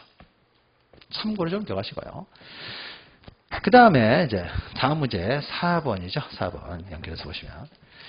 자, 그러면 청산금을 이제 지급받을 때 청산금을 6개월 이내 지급을 해야 되고 또 6개월 이내 납부를 해야 되는데 이게 빨리 청산이 모두 끝나야 확정 공고를 하고 그 다음에 축적변경을 모두 끝낼 수가 있는데 돈 받을 사람이 어디 있는지를 몰라요. 아니면 받기를 거부합니다. 그럼 지급이 안 되면요 청산을 종결을 못하기 때문에 축적변경이 그만큼 늦어질 수밖에 없는 거죠. 그래서 지급에 대할 자가 거부한다든지 행방불명이면요 공탁의 방법으로 지급할 수 있어요. 공탁의 방법으로 지급할 수 있습니다. 그럼 공탁을 하게 되면요 지급한 것과 동일한 효과가 발생해요. 지급한 거. 그러니까 공탁은요 이런 거죠.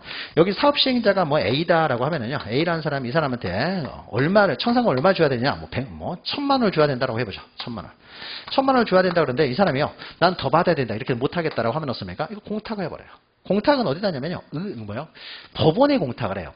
법원에 이제 공탁을 하게 되는데 법원에서 이 돈을 가지고 있지는 않겠죠. 현금 가지고 있어서 뭐예요, 법원이. 그래서 법원에서는요, 지정된 공탁소가 있어요, 공탁소. 보통 공탁소는요, 은행들이 공탁소가 됩니다, 공탁소. 그러면은, 은행들은요, 법원 공탁소가 되기 위해서 또 경쟁을 해요. 그러니까 한 해에 공탁되는 금액이요, 수천억이 넘어가겠죠? 공탁되는 금액이 어마어마할 거 아니에요. 그걸 유치를 하려고 은행들은 경쟁을 하는 거죠. 그래서 만약에 이번에는 신한은행이 공탁소로 지정이 됐다. 지정이 되면 습니까? 그럼 법원에서요, 공탁하러 가게 되면은, 우리 어디다 공탁하면 됩니까? 그러면 공탁소를 알려줘요. 신한은행 어느 지점 가서 공탁하세요. 그러면 거기다 이제 공탁을 하는 거예요. 그러면은, 신한은행이었습니까? 이 돈을 가지고 있는 거죠.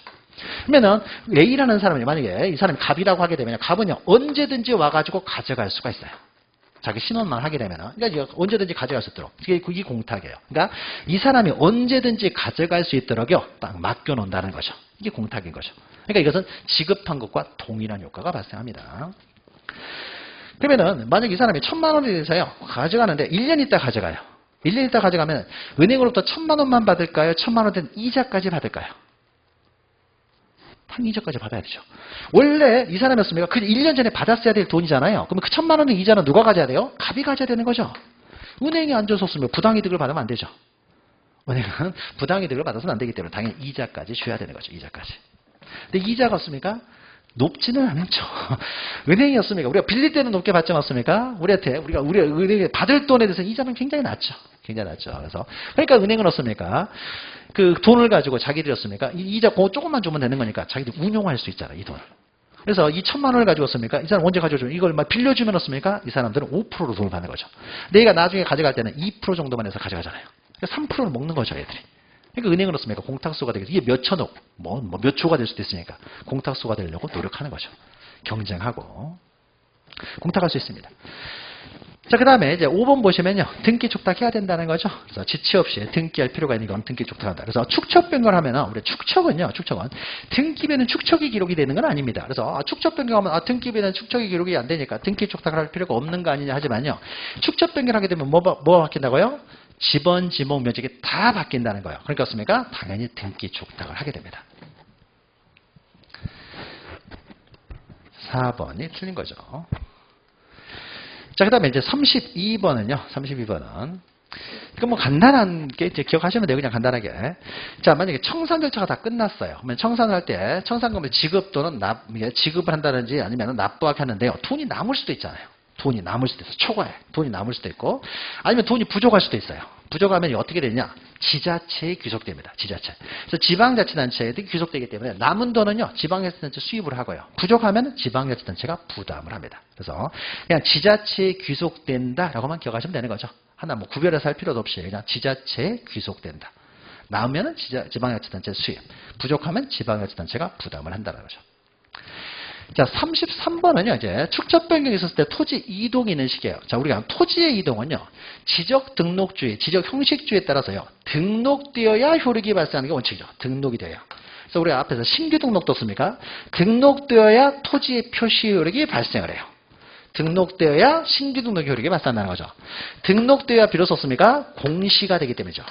공시가, 이때 등록을 통해서 공시가 되어야 이제 효력을 인정을 하는 것이죠. 근데 일반적으로 다 등록돼야 효력이 발생한다고 봐야 될 텐데 축척 변경은요. 등록하기 전 먼저 확정 공고를 하죠. 그래서 청산 절차가 모두 끝나면 청산이 모두 끝나었습니까? 확정 공고를 먼저 해요. 공고문을 먼저 보낸 다음에 공고된 내용으로 등록을 해요. 그럼 우리가 축척 변경이 어떻게 됐다는 것을 습니까? 공고를 통해서 이미 알게 되죠. 그러니까 이 공고를 통해서 이미 이때였습니까? 공시가 이루어지는 거죠. 등록하기 전에 공시를 통해서 공고를 통해서 공시가 이루어지기 때문에요. 이때 공시가 되기 때문에 그렇습니까? 이때부터 토지의 표시효력이 발생한다는 거죠. 자, 그래서 토지의 이동은요, 확정 공고일에 발생하는 거죠. 아직 등록하기 전이라고 하더라도 확정 공고를 할 때 이때 공시가 되기 때문에 이때부터 효력을 인정을 해도 상관이 없겠죠. 그래서 축적 변경하는 예외적인 현상이죠. 그래서 확정 공고일에 토지의 이동이 있는 것으로 본다. 자, 34번은요, 이제 축적 변경의 구성이죠, 구성. 축적 변경 위원회도 이렇게 뭐 시험 문제가 나옵니다. 위원회. 우리가 보통 위원회 그러면요, 전문가 집단이죠. 그래서 위원회에서 이제 회의를 하잖아요. 전문가 집단이요. 그러니까 축적 변경을 토지 소유자 3분의 2가 원한다고 하더라도요, 지적소관청에서 또 판단을 해봐야 되겠죠. 돈과 시간이 너무 많이 들기 때문에 정말 할 필요가 있는지에 대해서. 그래서 전문가 집단에서요, 이제 여기 대해서 이제 심의 의결을 하는 거죠. 정말 할 필요가 있는지 없는지에 대해서. 근데 얘들이 또 판단했다고 해서 무조건 하는 건 아닌 거죠. 상급기관이 시도지사 승인까지 있어야 되는 거예요. 그러면 그 위원회 구성은요, 좀 아는 사람들로 구성이 되겠죠. 좀 아는 사람. 어떻게 구성되는지 보죠.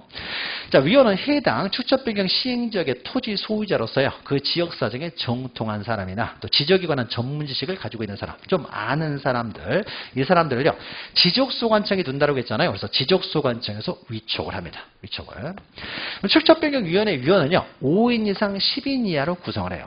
근데 다만 축적 변경은 토지 소유자들의 이해관계도 얽혀 있다는 거죠. 따라서 적어도요, 그 밑에 있으니까 조금 더 설명해보고요. 5인 이상 10인 이하로 구성을 하고요. 위원장도 지적소관청에 두고 있기 때문에 위원 중에서 이제 지적소관청에서 지명을 합니다. 다시 말해서 지적소관청이기 때문에 지적소관청에서 지명, 위촉한다는 거죠.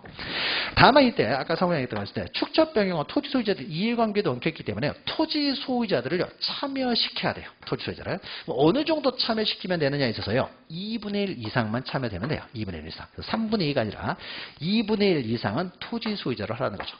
다만 축적 변경 시행 지역의 토지 소유자가요, 몇 사람이 엄청나게 많은 토지를 가지고 있어가지고 토지 소유자 전체가 5명 이하예요. 그러면 전원을 위원으로 위촉하라는 거죠. 이해관계가 훨씬 더 크겠죠, 이 사람들은. 토지를 워낙 많이 가지고 있으니까 5명이 하는 경우는 전원을 위촉해라. 그래서 적어도 반 이상은 토지 소유자로 구성을 시키라는 거죠. 그다음에 4번은요. 자, 의결하는 방법이죠. 제적 과반수 출석에서 이제 회의를 시작하고 출석 과반수의 찬성으로 의결한다는 거죠. 의결한다. 자, 축적 변경위원회 회의를 소집할 때는요, 그러니까 회의를 뭐 항상 있는 건 아니고 이제 회의할 일이 있어서 소집할 때는요, 뭐 어떤 안건 때문에 회의를 소집하는지 미리 알고 가야 없습니까? 생각하고 갈 거 아니에요. 그러니까 5일 전에는 적어도 알리라는 거죠.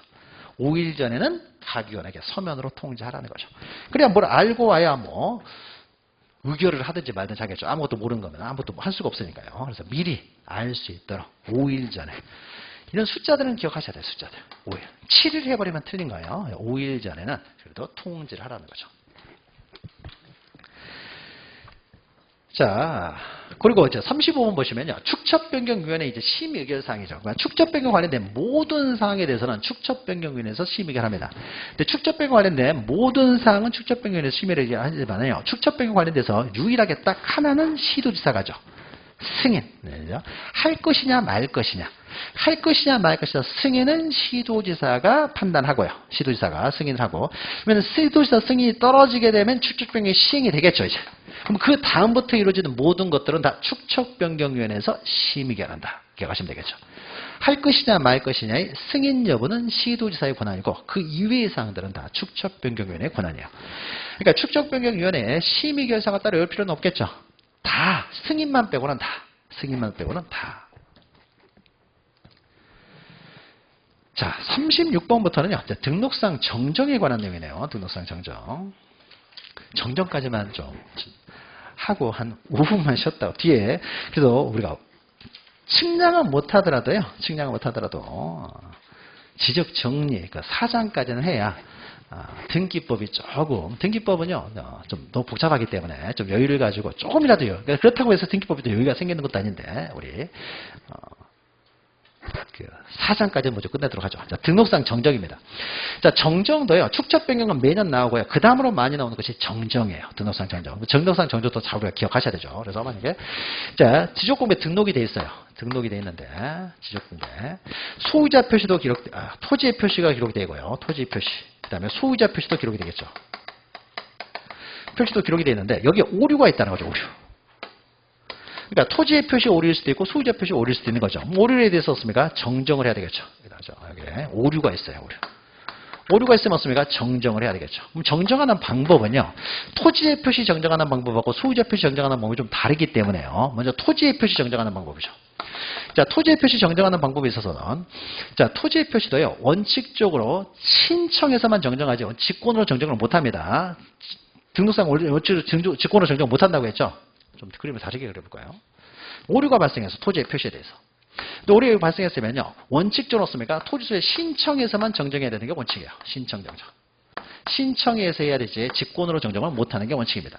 그런데 예외적으로 일정한 경우예요. 일정한 경우. 우리가 앞에서 잠깐 언급했죠. 이런 일정한 경우는요. 일정한 경우는 정정을 한다고 해서 손해보는 사람이 없어요. 그러니까 면적의 증감이 이루어지질 않습니다. 면적의 증감이 없으니까 손해를 안 보겠죠. 이런 경우는 없습니까? 법적 안정성과 상관이 없는 거죠. 그러면 이런 경우는 예외적으로 없습니까? 직권으로도 가능하다는 거죠. 이게 원칙이고요. 원칙이고 이건 예외죠. 예외적으로. 그러면 토지의 표시에서 정정해서 우리가 기억해야 될 것이 그러면 신청에서 정정하는 것이 원칙이다라고 했을 때요. 그럼 신청할 때 어떻습니까? 당연히 신청서를 작성해야 될 것이고 그럼 빈손으로 갈 수는 없잖아요. 잘못됐다는 걸 증명하는 서류를 가져가야 되겠죠. 오류가 있으면 오류가 있다는 걸 증명하는 서류를 가져야 되겠죠. 그래서 어떤 첨부 서류를 가져가느냐. 첨부 서류죠. 어떤 걸 들고 가냐. 첨부 서류를 기억하셔야 되죠. 뭐 가장 일반적인 것이요. 지번이 잘못됐으면 지번이 잘못됐다는 증명서류. 지목이 잘못됐으면 지목이 잘못된 증명서류를 가져가면 되겠죠.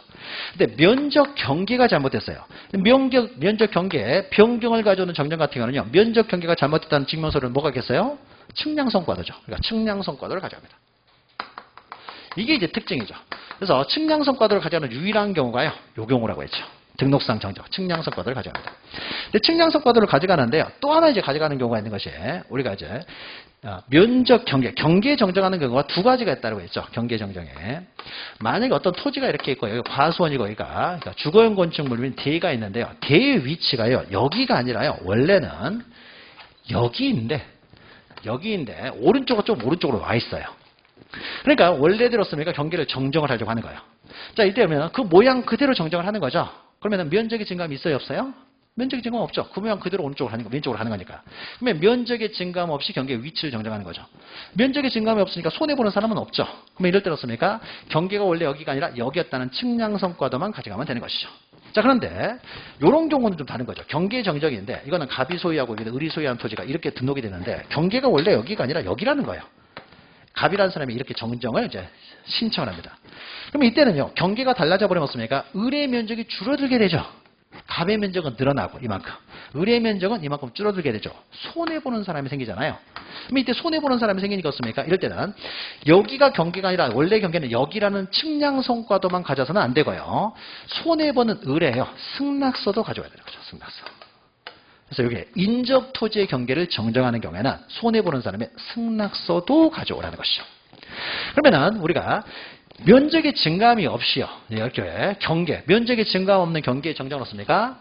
손해보는 사람이 없기 때문에 이건 직권으로도 상관이 없겠죠. 이건 직권으로 가는 거예요. 근데 이건 어떻습니까? 손해보는 사람이 있잖아요. 인접 토지 경계를 정정하는 것은 면적의 증감을 수반하게 되죠. 면적의 증감을 수반하는 경계 위치 정정이니까 이건 직권으로는 못해요. 직권으로 못하고요. 오로지 갑의 신청에서만 가능하고 이때 신청할 때 의뢰 승낙서도 가지고 와야 되는 거죠. 근데 의뢰 승낙을 안 해줘요. 그럼 갑이 의뢰를 상대로 소송을 제기할 수밖에 없는 거죠. 그래서 판결서를 들고 와야 되는 거죠. 그래서 이 첨부 서류를 잘 기억하셔야 되죠. 그래서 승낙서를 이렇게 가져가는 경우, 요 첨부 서류를 기억하셔야 되고, 직권으로 정정하는 경우는요. 첨부 서류 같은 건 필요 없겠죠. 직권을 하기 때문에. 그러면 어쩔 때 과연 직권으로 할 수 있느냐, 직권으로 정정할 수 있는 사유를 기억하셔야 되죠. 그럼 사유는 대표적인 게 뭐예요? 바로 이거죠.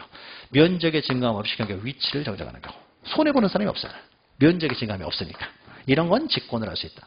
근데 이런 건 없습니까? 면적의 증감을 수반해서 손해보는 사람이 있으니까 이런 거는 직권으로는 안 되는 거죠. 자, 이것이 토지의 표시 정정이죠. 그럼 소유자 표시 정정. 소유자 표시 정정은 어떻게 합니까? 소유자 표시는요, 그러면 소유자는 등기부를 보고 정리를 해야 되는 거죠. 등기부를 보고 이제 정정을 해야 되기 때문에 소유자 표시를 넣습니까? 등기된 토지 같은 경우는 등기부를 보고 정정을 하는 거죠. 근데 만약에 미등기 토지예요. 미등기 토지 뭐습니까? 가족관계 기록상에 관한 증명서, 가족관계 등록부를 가지고 이제 정정을 하면 되는 거죠. 정정할 때 그 서류들을 이제 기억하시면 되는 거죠. 자, 이걸 기초로 해서 이제 하나씩 보면은요, 36번을 보죠. 등록상 이제 대부분 다 한 거죠. 틀린 것은요. 정정은요. 토지 소유자가 신청할 수가 있죠. 이게 원칙적으로는 토지 소유의 신청에서 이루어지는 게 원칙이죠. 근데 일정한 경우는 직권으로도 가능하다는 거죠. 자, 2번 지적소관청은 직권정정 사유에 해당됩니다. 직권정정 사유에 해당되면 어떻습니까? 여기에 해당되면요. 그냥 직권으로 정정해버리면 되는 거죠. 이럴 때는 빨리 정정을 해야 되겠죠. 정확하게. 직권을 할 수 있는 건 직권으로 빨리 정정을 하고요. 근데 만약에 정정 사유가 여기에 해당돼요. 직권을 할 수는 없습니다. 신청해서만 가능하다는 거죠. 그럼 어떻습니까? 이럴 때는 직권으로 못하기 때문에 신청하도록 통지만 할 수 있는 거죠. 그래서 신청을 받아서 정정을 해야 되고, 여기에 해당되면 어떻습니까? 이때는 직권으로 정정해버릴 수가 있기 때문에 신청하라고 통지할 필요 없이 직권으로 정정해버리면 되고요. 어디에 해당되느냐 틀려지는 거죠. 자, 3번 지적소관청은 지적구매 등록사항 중 토지 소유자의 표시에 관한 잘못이 있을 때 정정이 완료될 때까지 지적측량을 정지시킬 필요가 있는데, 자, 그러면 토지의 표시가 잘못됐으면요, 잘못된 내용을 가지고 측량을 해서는 안 되겠죠. 그렇습니까? 토지의 표시가 잘못되어 있다. 토지의 표시가 정정 대상이다. 그러면 지적측량을 정지시킬 수가 있겠지만은 소유자 표시가 잘못됐어요. 소유자의 주소가 잘못됐다고 해서 측량을 정지할 필요는 없는 거죠. 그러니까 여기는 소유자 표시가 아니라 토지의 표시라고 나와야 되는 거죠. 우리 책에 있는 것이요, 우리 문제집에 있는 대부분은요, 다 기출 지문들이에요. 이렇게 나와요. 그러니까 소유자 표시 주소 잘못된 걸 가지고 측량을 정지할 것까지는 없죠. 토지의 표시에 정정에 잘못이 있을 경우에 이럴 때는 이제 지적 측량을 정지시킬 수가 있는 거죠. 자, 그 다음에 4번은요, 이제 직권으로 정정할 수 있는 사유죠. 사유 그 중에 대표적인 것 중에 뭐가 있어요? 지적위원회 의결서에 따라 정정하는 경우는 지적위원회에 의결하는 과정에서요. 그러니까 지적 측량에 좀 문제가 있지 않았느냐라고 해서 다툴 수 있는 사람은 지적 측량 적부 심사 또는 재심사를 청구할 수 있죠. 지적자 적부 재심사 청구에 대해서 중앙지적위원회나 지방지적위원회 의결서에 따라서 정정을 해요. 그러면 그 의결을 하는 과정에 섰습니까? 이해관계들이 전부 들어가서 하고 싶은 말 다 하죠. 하고 싶은 말 다 해가지고 다 듣고 나서 의결이 이루어졌기 때문에 더 이상 이해관계는 없죠. 그러니까 이때는 직권으로 정정할 수가 있는 거죠. 그 다음에 5번 직권으로 정정할 수 있는 사유도 없습니까? 당연히 신청으로는 당연히 가능한 거죠. 그러니까 모든 걸 신청으로 정정할 수 있지만 일정한 경우는 직권으로도 가능하다는 거죠. 자, 37번은요. 이제 등록상 정정에 관한 내용으로. 자, 1번은요. 이제 지적소관청, 이게 원칙이라고 했어요. 신청이 한 것이 원칙이고 직권이 예외적이라고 했습니다. 그러면 가장 일반적으로 우리가 일반적으로 등록상 정정 그러면요, 이런 걸 말하는 거죠. 그래서 지적소관청에 토지의 표시에 잘못 있음을 발견했어요. 발견해버리면 어떻습니까? 원칙은 신청한 정정이기 때문에 직권을 못하기 때문에 신청할 수 있도록 통지를 먼저 해야 되겠죠. 근데 통지를 한 다음에요. 그러면 통지를 할 때요. 통지를 할 때 이 사람이 신청만 들어오면 바로 정정할 수 있는 모든 준비를 다 마칩니다. 그러니까 모든 준비를 다 했다고 하더라도 직권으로 못 하잖아요. 그러니까 모든 준비, 정정의 모든 준비를 마친 다음에 직권으로는 못 하기 때문에 습니까? 정정 신청하도록 통지를 하는 거죠. 그러면은 발견을 하게 되면 가장 먼저 하는 일이 정정에 필요한 서류, 등록상 정정 측량 성과도도 작성하고 더 나아가서 토지이동 정리결에서도 작성하고요. 그다음에 아직 정정이 되기 전이기 때문에 D장이에요. 이거는 정정 대상 토지입니다라고 적어요. 그래서 정정에 필요한 모든 준비를 다 마친 다음에 그래도 어떻습니까? 직권으로 못한다는 거죠. 그러니까 어떻습니까? 토지 소유자에게 정정 신청할 수 있도록 이제 통지를 하는 거죠. 통지를 받아서만 정정하는 게 원칙이기 때문에 이게 원칙이죠. 원칙. 자, 그런데 예외적으로 이건 예외예요. 이게 원칙이고 예외인데 만약에 여기에 해당됩니다. 직권으로 정정할 수도 있는 경우에 만약에 예외적으로 직권으로도 정정할 수 있는 경우에 해당한다면 토지 소유자에게 정정 신청을 하도록 통지할 필요가 있어요? 없어요? 할 필요 없죠. 직권으로 하면 되니까. 그렇죠? 그러니까 직권으로 정정할 수 있는 경우라면 어떻습니까? 토지 소유자에게 통지할 필요가 없는 거죠. 직권으로 정정을 못하니까요. 통지를 해야 되는 거잖아요. 그러니까 원칙은 신청하도록 통지해야 되지만은 직권으로 정정할 수 있는 경우라면 어떻습니까? 통지하지 않을 수 있는 거죠. 통지할 필요 없죠. 직권으로 하면 되니까. 이런 게 어렵죠. 이렇게 문장으로 나오는 게. 이건 암기할 수 있는 내용이 아니잖아요. 그러니까 이런 걸 잘 이해를 하셔야 되죠. 그 다음에 4번 등록상 정정을 신청하는 경우에 변경사항을 확인할 수 있는 서류 첨부서면 가져와야 되겠죠. 아까 했잖아요. 첨부서류. 신청할 때 첨부서류 가져야 되겠죠. 변경사항을 확인할 수 있는 서류. 직노서류가 되겠죠. 자, 4번 이 서류를요. 지적소관청에 관리하여 그러면은 그 확인으로서 제출에 가름할 수 있다. 무조건 맞는 말인 거죠. 자, 38번이요. 38번이 이제 가장 중요한 문제예요. 자, 그러면 먼저. 자, 토지 소유자가 다 틀린 것입니다. 자, 토지 소유자가 지금 신청을 합니다. 정정 신청을 해요. 정정 신청을 하는데요. 경계 또는 면적의 변경을 가져오는 정정을 신청해요. 그러니까 면적이나 경계의 변경을 가져오는 면적이나 경계가 잘못되었다고 정정 신청합니다. 그럼 정정 신청할 때 뭘 들고 와야 돼요? 기본적으로 측량성과도 첨부된다고 그러죠. 측량성과도. 여기 있잖아요. 면적 경계의 변경을 가져오는 경우는 측량 성과도를 첨부해야 된다. 근데 더 나아가 어떻습니까? 2번처럼요. 네, 그 정정을 해요. 인접 토지 경계의 변경을 가져와요. 이거죠. 이거. 인접 토지 경계. 단순히 경계의 변경만 가져오는 것이 아니라 인접 토지의 경계의 변경을 가져오었습니까? 인접 토지 소유자의 승낙서도 가져오는 거죠. 승낙서. 그렇죠. 승낙서도 가져야 된다. 근데 승낙을 안 해줘요. 그러면 그 사람을 상대로 소송을 제기해서 판결서를 가져야 되죠. 그러니까 첨부서류에서 신청해서 첨부서류는요. 이 두 가지가 중요한 거죠. 이 두 가지를 기억하셔야 되죠. 신청할 때 뭘 들고 가느냐라는 거죠. 자, 그 다음에 3번은요. 3번은 만약에 이제 신청해서만 정정할 수 있어요. 이게 만약에 원칙이 원래 신청엔 정정이니까 여기에 해당됩니다. 그래서 여기에 해당돼가지고 지적소관청에서 신청하도록 모든 준비, 그러니까 정정에 필요한 모든 준비를 마친 다음에 신청하도록 통지를 했어요. 통지를 해서 이 사람이 정정을 신청하면 정정을 할 수 있겠지만은 이 사람 신청을 안 해요. 신청을 안 하고 있는 상태라면 어떻습니까? 여전히 정정 대상 토지로 남아있는 거죠. 정정 대상 토지죠. 그러니까 이것은 오류가 있고 오류를 정정할 수가 없잖아요. 신청을 하지 않으니까. 그러니까 이것은 여전히 오류가 남아있고 정정 대상 토지로 남아있어요. 그래서 정정을 못하고 있는, 신청이 없어서 정정을 못하고 있는 상태에서 누군가, 을이라는 사람이 이 토지의 대장에 대해서 열람이나 등본 발급을 신청합니다.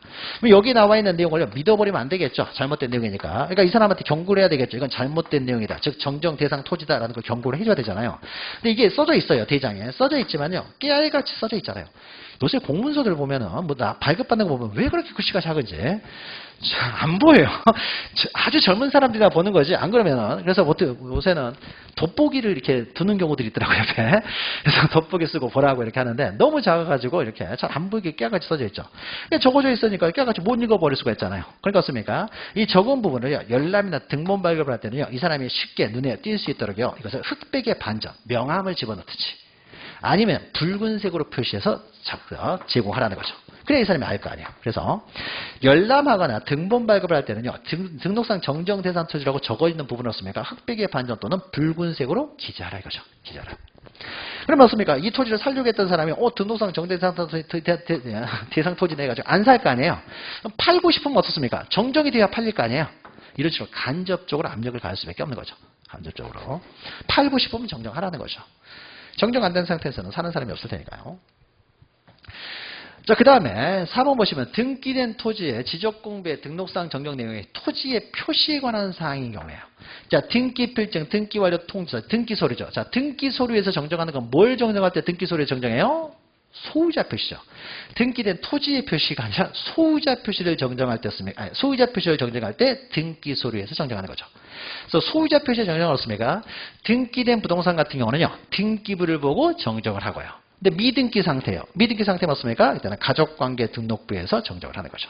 그래서 소유자 표시에 관한 정정은 등기 분야, 가족관계, 기록상에 관한 증명서, 가족관계 등록 분야라는 거죠. 그래서 그러니까 내가 이름이 홍길동인데요. 홍기동으로 잘못됐다는 거죠. 지적공부에. 홍기동으로 잘못됐으면 습니까? 등기부에는 홍길동으로 그대로 돼 있어요. 그러면 홍길동으로 돼 있으면 습니까? 홍길동으로 돼 있는 등기부 들고 와서 나 홍길동이니까 홍길동으로 바꿔주세요 하면 되는 거죠. 근데 만약에 등기부도 홍기동으로 돼 있어요. 잘못되어 있는 거예요. 그럼 어떻게 합니까? 이럴 때는 등기부부터 고쳐야 되겠죠. 등기부를 고치지 않은 상태에서는요. 지적공부는 못 고치는 거죠. 그러니까 이 사람은 등기부를 먼저 홍길동으로 고친 다음에 그 바뀐 등기부 들고 가서 정정을 신청하는 것이지. 등기부도 여전히 홍기동으로 되어 있으면요. 지적공부는 등기부고 옮겨 적는 거기 때문에 등기부가 홍기동이 되어 있으면 지적공부를 홍길동으로 옮길 수가 없어요. 그렇죠? 그러니까 등기부. 근데 만약에 미등기 상태예요. 미등기 상태는 어떻습니까? 내 이름이 홍길동이라는 걸 증명하는 소리로서는 이제 가족관계 등록부가 있겠죠. 그래서 가족관계 등록부 들고 와서 정정을 한다는 거죠. 그러니까 소유자 표시에 정정하는 방법 두 가지 기억하시면 되고, 그 다음에 토지의 표시를 정정할 때는 그 첨부 서면들 기억하시면 되고요. 자, 39번은요, 등록상 정정인데, 그러니까 직권으로 이제 조사 측량을 정정할 수 있는 경우가 아닌 것은 그랬습니다. 아닌 것은. 그러면요, 가장 대표적인 것이 이렇게 면적의 증감 없이 경계 위치를 정정하는 경우가 가장 대표적인 것이고요. 그 다음에 또 하나는요, 보고 옮겨 적는 과정에서 오류가 발생하는 거죠. 그러면 우리가 지적금에 등록할 때는 어떻습니까? 먼저 측량을 하겠죠. 측량 성과가 있겠죠. 측량 성과를 보고 씁니까? 결의서를 작성하잖아요. 결의서를 작성한다면 어떻습니까? 결의서를 보고 씁니까? 정리를 하는 거죠. 등록을 하는 거예요. 근데 이렇게 옮겨 적는 과정에서 실수가 있었어요. 그럼 이런 것들은 직권을 할 수 있다는 거죠. 물론 측량은 정확했을까 전제를 합니다. 측량을 해가지고 이 토지가 어떻습니까? 300제곱미터가 나왔어요. 이건 정확하게 한 거예요. 그럼 옮겨 적는 과정에서 결의서를 작성하는 과정에서요. 3000제곱미터로 잘못 적어버렸어요. 그러니까 지금 정리할 때도 씁니까? 3000제곱미터로 잘못 이렇게 된다는 거죠. 그러면 요 토지가 씁니까? 원래 300제곱미터짜리였는데 3000제곱미터라고 잘못 여기다 결해서 적었다고 해서 갑자기 이 토지가 점점 커지는 거 아니죠? 토지는 그대로잖아요. 그렇죠? 그대로죠. 그러니까 어떻습니까? 토지의 면적이 증가하면 생기는 건 아니에요. 그러니까는 옮겨 적는 과정이 잘못됐을 때 어떻습니까? 이것을 어떻습니까? 3000을 300으로 고친다고 해서 손해보는 사람 아무도 없죠. 원래 300이었으니까. 손해보는 사람 없죠. 이건 직권 정정 가능해요. 그럼 더 나아가서 또 이럴 수도 있는 거죠. 300에서 정리 결의서에도 300으로 했어요. 근데 이걸 보고 옮겨 적는 과정에서 공 하나 더 쳐버렸어요. 똑같은 양상이죠. 그러니까 이렇게 옮겨 적는 과정에서요. 실수가 있었을 때는요. 다 직권을 정정할 수가 있어요. 자, 그래서 전산 집력하는 과정에 잘못 입력되는 경우는 다 똑같죠. 자, 측량 성과와 다르게 정리되는 경우가 똑같죠. 토지 이동 정리 결의서와 다르게 정리된 경우에서 맞을 텐데요. 토지 이용 계획서는 뭐예요? 지적공부 다음에 만들어지는 거라고 했죠. 지적공부 다음에 만들어지는 것, 이걸 가지고 거꾸로 정정하지는 못합니다. 복구할 때 비슷한 내용이 있었죠. 그래서 토지 이용 계획서와 다르게 정리된 경우는요. 이거는 토지 이용 계획서가 잘못된 거죠. 이 정리 결과 해가지고 여기서 계획서를 작성할 거 아니야. 근데 계획서하고요. 이 지적공부 불일치가 이루어져요. 그럼 뭐가 잘못된 거예요? 이거 잘못된 거죠. 잘못 보고 적은 거잖아요. 이 정리하는 과정에서는 잘못이 하나도 없었어요. 근데 계획서와 달라요. 계획서가 잘못된 거죠. 지적 공부를 정정할 필요는 없죠. 그래서 계획서와 다르게 된 경우가 아니라 이런 건 어떻습니까? 토지 이동 정리결의서. 그러니까 옮겨 적는 과정에 실수가 있었을 때는 직권으로 정리할 수가 있는 거죠. 정정할 수 있는 거죠. 또 작성, 재작성 당시에 옮겨 적는 과정에서 실수가 있는 경우 또 어떻습니까? 면적이 증감 없이 경계 위치 정정. 이런 것들은 직권을 할 수 있는 거죠. 또 직권을 할 수 있는 경우가 또 40번 보시면요. 저기 나오죠. 토지 이동 정리결의서와 잘못. 이런 경우는 옮겨 적는 과정에 실수였으니까 이건 직권을 할 수 있고요. 그 다음에 2번도요. 토지를 합필을 했으니까 지적수 관청이 잘못해서 합병을 했어요. 자, 합병하고자 하는 토지 중에 하나예요. 저당권이 설정되어 있습니다. 저당권이 설정되어 있으면 합병을 할 수가 없죠. 합병할 수가 없는데요. 지적수 관청에서 이 저당권이 있다는 걸 확인도 해보지 있는지 없는지 확인도 하지 않은 상태에서 잘못해가지고 착오로 합병을 했어요. 자, 그래서 지적공부에 합병을 한 다음에요. 이 소유자가 등기부도에 하필 등기를 신청합니다. 하필 등기를 신청했더니요. 등기소에서는 알죠. 저당권이 설정되어 있다는 걸. 그래서 이거는 하필할 수 없는 것입니다라고 각하를 해요. 근데 각하를 하면서요. 그 소유자한테 하필 등기를 신청하러 온 사람한테만 각하를 하는 것이 아니라 알려주는 것이 아니라 지적소관청에도 통지를 해줘요. 야, 너희들 합병할 수 없는 걸 합병했더라 라고 통지를 합니다. 각하의 통지가 오게 되면요. 그러니까 등기관에 통지가 오는 거죠. 등기관이요. 각하는 통지가 지적소관청도 보냅니다. 그럼 지적소관청에 썼습니까? 아, 우리 실수했구나. 합병할 수 없는 걸 합병했네요. 그러니까 착오죠. 착오로 잘못한 거잖아요. 그래서 원래대로 다시 복귀를 할 수가 있다라. 원래대로 다시 정정할 수 있다. 손해보는 사람 없잖아요. 이거는. 괜히 쓸데없이 저당권자 소멸할 뻔하다가 저당권이 소멸을 안 한 것 뿐이잖아요. 그러니까 이것도 직권을 할 수 있고요. 자, 그 다음에 면적 환산자 뭐 썼습니까? 평단위를 제곱미터 단위로 할 때였습니까? 옮겨 적는 과정에서 전자 계산기 잘못 두드린 거죠. 이것도 씁니까? 옮겨 적는 과정에서 실수죠. 그러니까 이거 직권을 할 수 있는 거고요. 4번 우리가 앞에서 했죠. 지적위원회 의결수에 따라 정정하는 경우에는 의결하는 과정에서 이해관계인이 모두 들어가 할 말 다 했기 때문에요. 더 이상 이해관계인이 없으니까 직권을 할 수 있다. 5번은요. 등기부하고 씁니까? 지적공부가 불일치해요. 등기부하고 지적공부가 토지의 표시가 불일치하게 되면 뭐가 잘못된 거예요? 이거는 등기부가 잘못된 거죠. 이건 등기부를 고쳐야 되겠죠. 지적공부를 정정하는 것이 아니라 등기부를 고쳐야 되겠죠. 그러니까 지적공부를 보고 등기부를 만들잖아요. 그렇죠. 토지의 표시는 지적공부를 보고 등기부를 만드는데 만드는 과정에서는 아무런 하자가 없었는데 등기부하고 불일치하게 되면 이건 등기부가 잘못된 거죠. 그러니까 지적공부를 정정할 필요는 없죠. 등기부를 이제 변경 등기를 해야 되는 거죠. 자, 41번은요. 41번은 토지 소유자의 성명이 잘못됐습니다. 토지 소유자 성명이 잘못돼 가지고 이걸 발견했어요. 자, 그럼 어떻습니까? 잘못된 걸 이제 정정, 토지 소유자의 성명을 정정을 요청합니다. 그러면 등기 서류를 가지고 정정을 해야 되겠죠. 그러니까 1, 2, 3, 4번 해당되지만 4번 가족관계 기록상의 증명서는 미등기 토지일 때죠. 미등기. 등기된 것은 등기 서류에 따진다. 그 다음에 36번이요. 이게 굉장히 많네요. 시간이 이렇게 되면 큰일 났는데. 더 하면 힘들 것 같으니까.